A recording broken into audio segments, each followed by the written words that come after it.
We are starting a new series today, and we just finished one last week about community and about how important it is that we are family, and we're not just church members, but we're family, and it goes a lot deeper than just being nice to each other and tolerating each other, but we're actually family.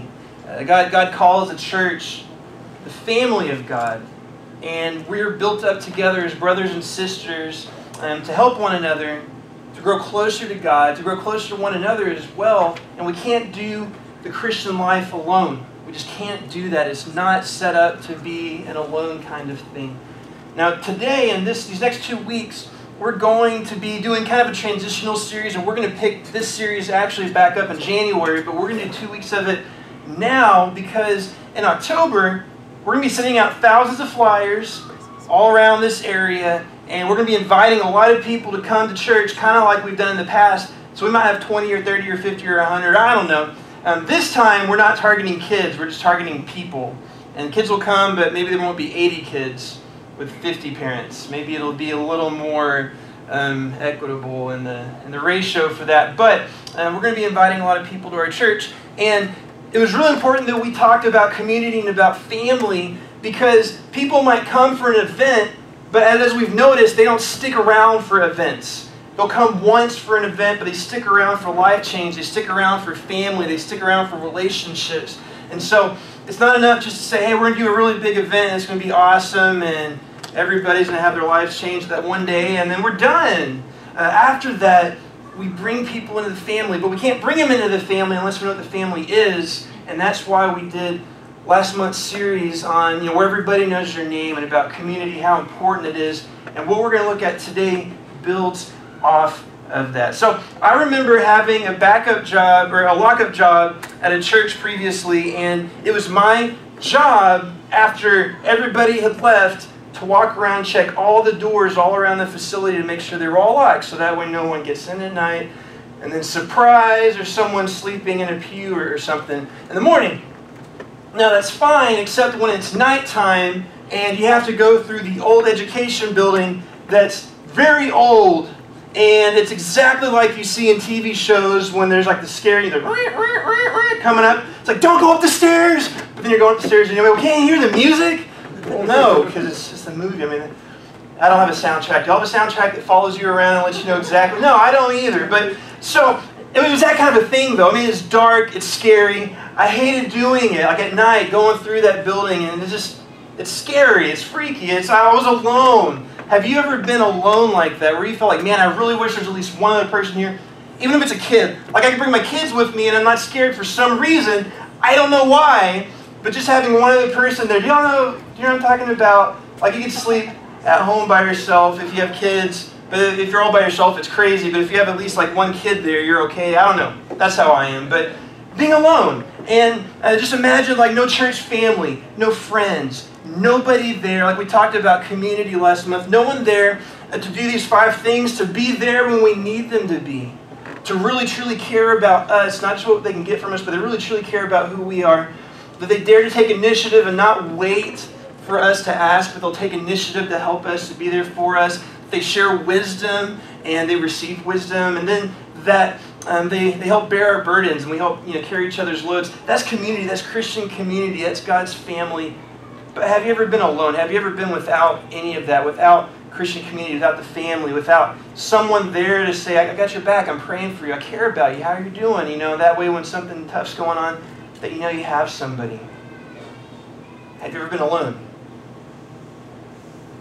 There are so many people, just like we're in the middle of a neighborhood on this side, so many people here that are alone, that don't have that Christian community, that don't have people to bear their burdens, that don't have people that truly care about them, and certainly don't care about them how God cares for them. There are just so many people that are truly spiritually alone. They don't have a church family. They're not in God's family. They're alone. And what we're looking at over this series is what it means now that we've experienced and kind of talked about and wrestled through Christian community as a group. And I feel like this month's been a good month for that. I feel like we've grown closer. as we've wrestled with that, well, what does it mean to take that idea of Christian community and share it with our city community? What does it look like to invite people, to welcome people into our homes spiritually, to bring them into the family, not just so they'll come to an event. It's easy to ask people to come to an event. It's hard to share your life with people. So not just to invite them to an event, but to truly bring them alongside of us, to show them and to guide them and lead them along the way. What does that look like? We're going to be doing that in this series. Remember where you came from. So, how many of you like watching sci-fi kind of movies where there's aliens and, you know, crazy technology and all that kind of... I love that kind of stuff. You know, so the new Independence Day came out, mixed reviews. But hey, I love a good alien movie. And those aliens come, won't spoil the movie, go watch it. But they're so different, it's so hard to understand. And there were actually two different kinds of aliens in that movie, by the way. But they're so different, so hard to relate to, and when we treat them with suspicion. But what we're going to look at is the definition of alien that's a little closer to home. The Bible actually uses the word alien. We're going to look at it twice today where the word alien pops up. So I had fun at a time explaining to my kids what alien meant. So like the Bible talks about alien. What? You know, so their mind is going all different kind of places. Aliens, this is cool, you know. But yeah, the Bible talks about aliens, but it's a different kind of alien.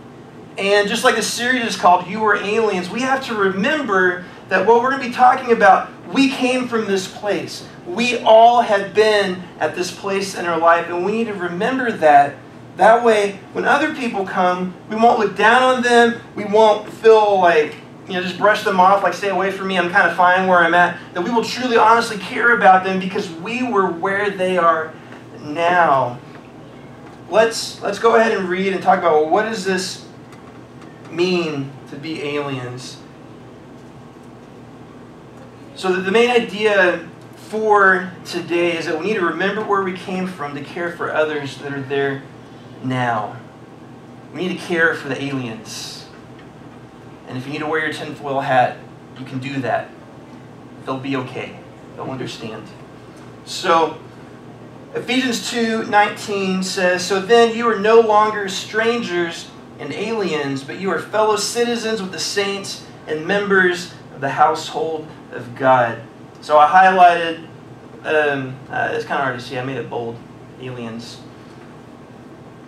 We are no longer strangers, we're no longer aliens. So God got rid of our really big, green, misshapen head and the little things up here, He got rid of those.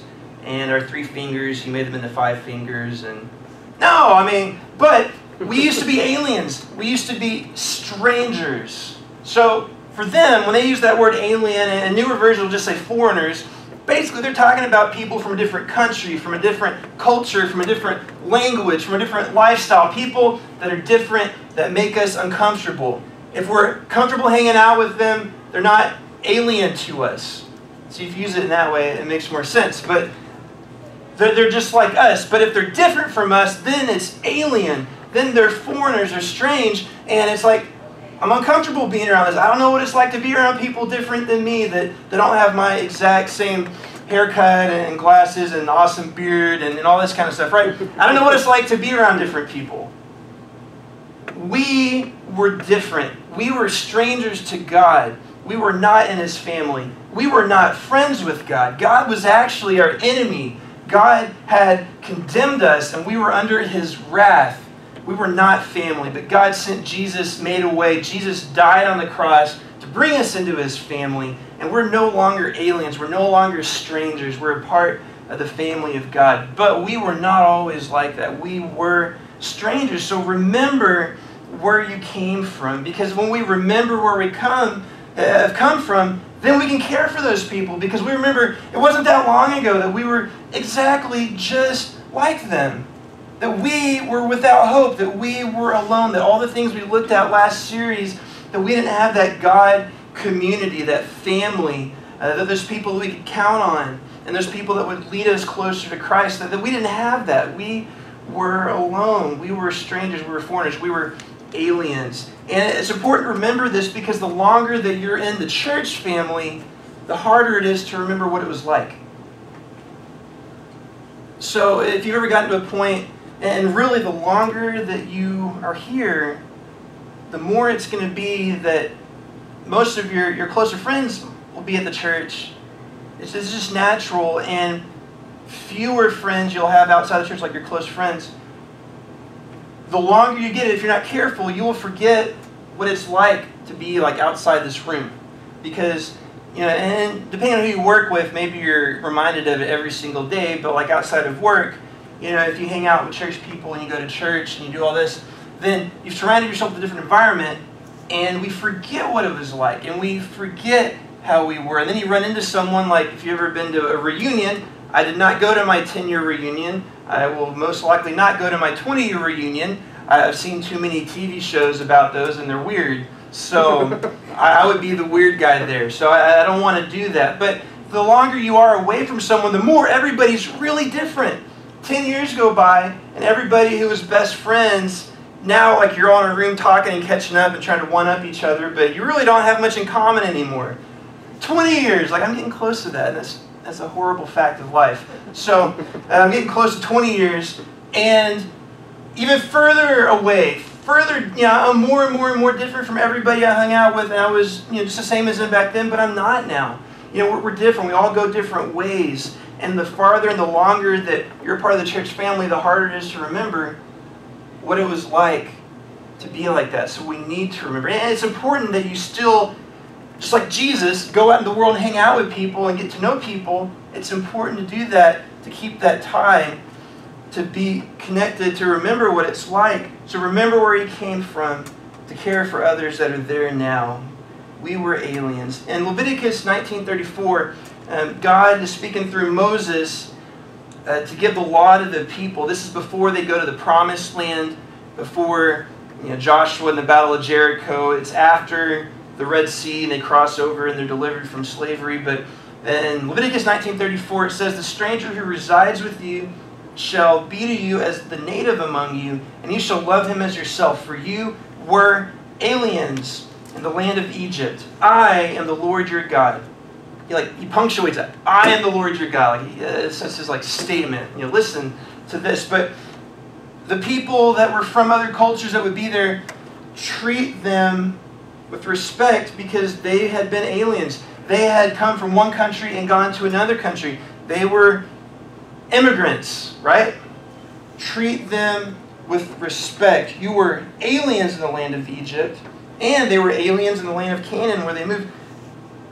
They were aliens. Remember what it's like. So when we have people come into our church family, we need to remember that we, at one point, we're not in our church family. We, at one point, were outside of that. When we meet people who are not Christians, who God has not adopted into his family, we need to remember that we were like that we were not a part of God's family, that we did not have hope and love and forgiveness in God, and we were outside of that. They were to be reminded that they had not always been where they had been. It would be really easy for them to remember, to think, oh, that all was in the past, that's not me, or that was my parents, that's not me. And so I know my parents were slaves in Egypt, and then they crossed the desert and all that, and moved into the Promised Land, and that was them. I've always been here, and this is who I am, and that's not who I am. And so when new people come, well, they're foreigners, get away, we don't want you. That's what he's saying. You were aliens in the land of Egypt. Remember where you came from. We need to remember what it's like to be outside of God's family.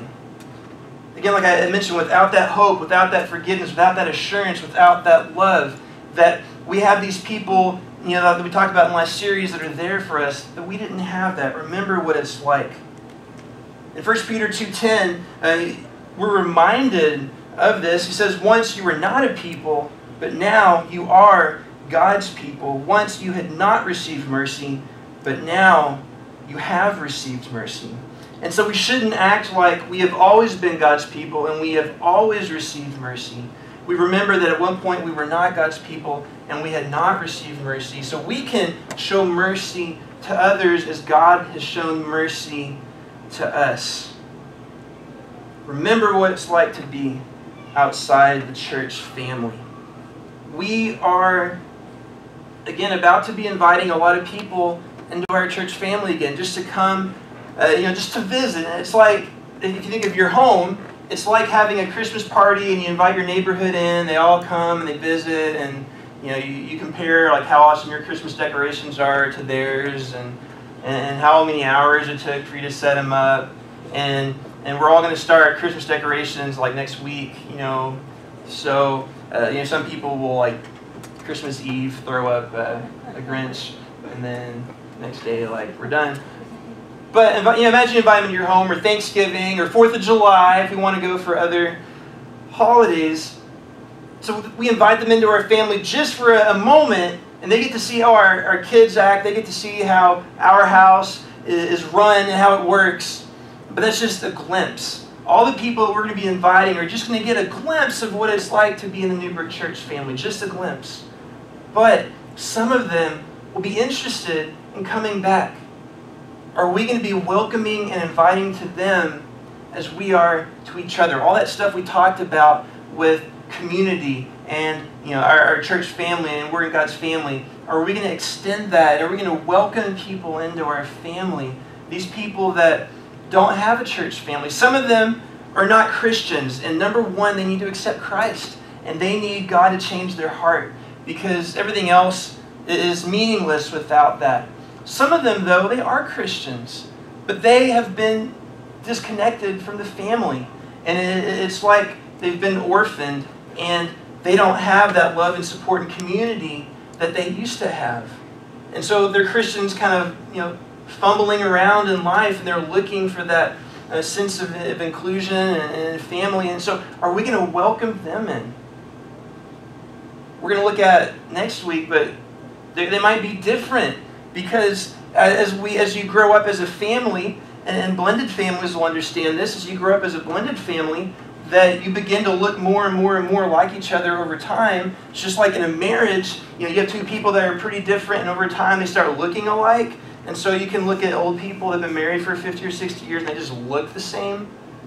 They might not have looked the same 50 years ago, but they look the same now. I mean, it's just, we grow to be like each other. We grow to look like each other. And so if someone comes into the family, they're not going to look like us. Are we going to welcome them in just like we welcome each other with? In Ecclesiastes, this is a verse that I heard yesterday. I was at a wedding. Some of y'all know Corbin, and he just got married yesterday.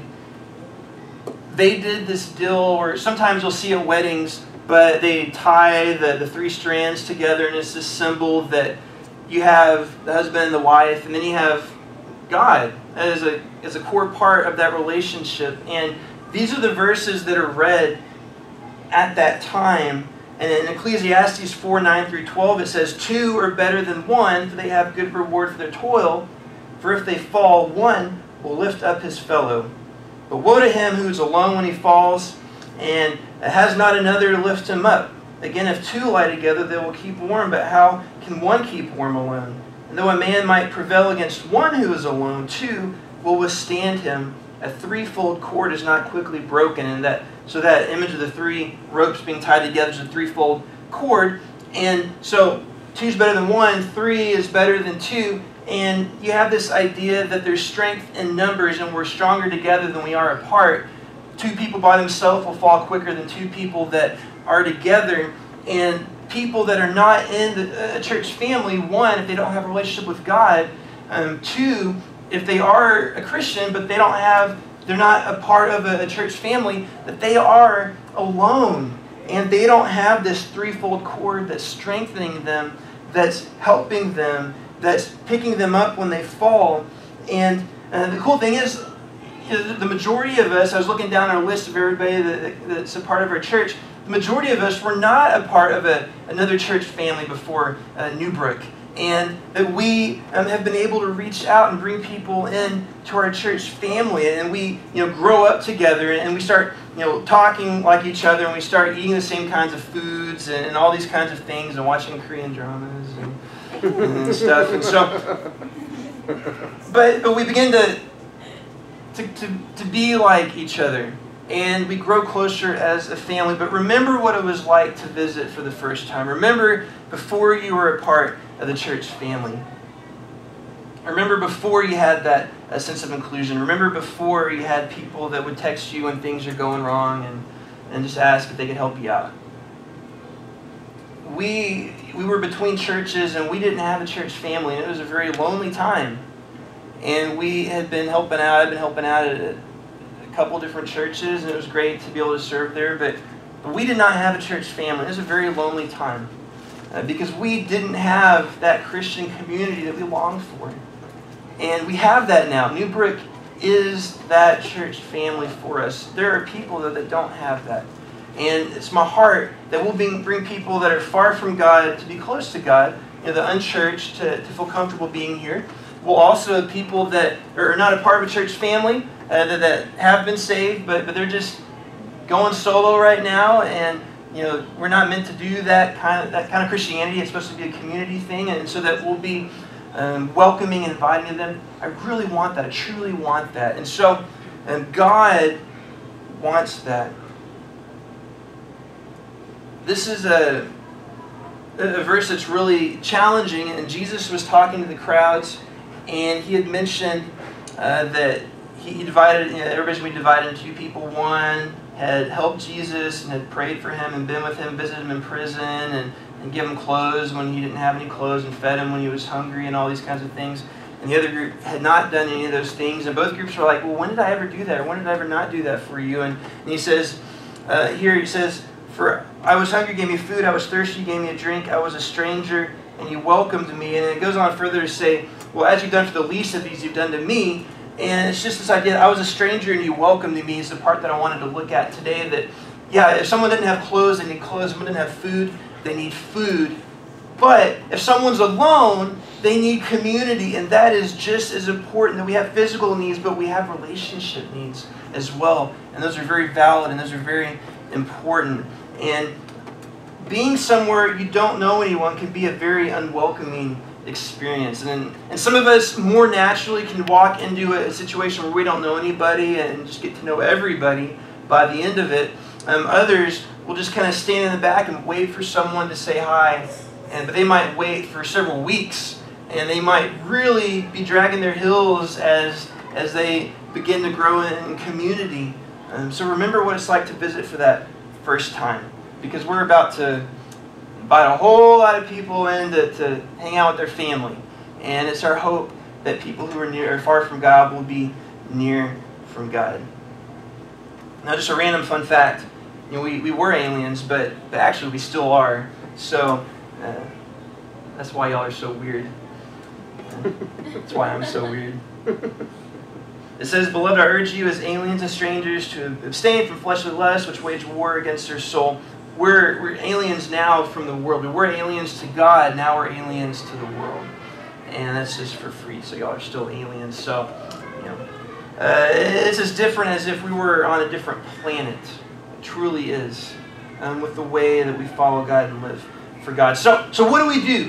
What does this mean? What are we going to be looking at doing? So in 2 weeks, we're going to invite a whole lot of people to come as we prepare for that. And if you can do these things, one, I invite you now, take out your phone. If you got your phone, go ahead, pull it out. Or if you got a piece of paper, or if you got anything that you can kind of take a note or something, do this. So we're just going to spend a minute or two to get you started on this, but make a list, and this is something we used to do a lot. It's called your high five list. So high five. Woo. These are your 5 people that are not a part of a church family.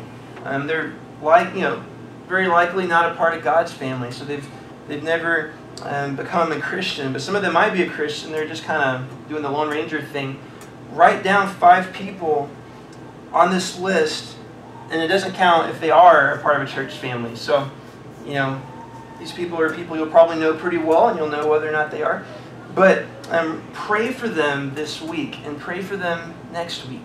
Spend these next 2 weeks praying for them, because we're going to invite them to come for our new series that we're going to do in October, and I'll talk about that in a little bit. But pray for them this week, and then invite them to come in October. And so we're going to make that real fun, and we're going to make that a, hey, come check out our family, and stick around next week, and stick around the next week. So be praying for these 5 people in your life, and be praying as a church we will welcome them in to our family. So 5 people. And if you have more, that's super. If you can't think of 5 people, pray that God will lead you to meet people that would be on this list. And so it could be anywhere. So I'm a soccer coach now. That's crazy, but you know, parents of the kids on Caleb's soccer team, and people I work with, and just other random connections that we have. And we have a lot more than 5 people. So think of 5 people that you can put on this list. Be praying for them over these next 2 weeks. And we're going to invite them, and it's going to be fun. But we're wanting to invite them into our family to draw them close to God. And so that is my hope and my prayer for us this next month. That as we draw people in, bring people in, invite people in, we're not inviting them just to an event, but we're inviting them to our lives, into our family, to grow close to each other as we grow close to God. Let's pray. God, we thank you that you saved us, that we were obnoxious, stubborn, ugly, rude kids who were running away from you, who did not care about you, did not love you. But you adopted us into your family. You saved us from our sin. That Jesus, his death and his resurrection bought our way in, paid for our ticket into your family. And God, we pray, I pray right now if there's anybody in this room that is not a part of your family, God, that you would show them forgiveness. I pray they would say they're sorry for their sin. They would turn away from their life and turn to you. God, I pray you would forgive them and adopt them into your family. God, I pray for all these that we're going to be inviting over the next couple weeks to our church family, and I pray that we will have a welcoming environment and that we will get to know people, like actually get to know them as people. They're not just faces, they're not just names, they're not just a connection card, they're not just, you know, a child they dropped off, but these are actual people. And God, I pray that you would draw them into our church family, that we would grow our church family. Jesus, you came to seek and save that which was lost, and you've sent the church out to do the same. And I pray that we would carry on your mission. And it's in Jesus' name we pray. Amen.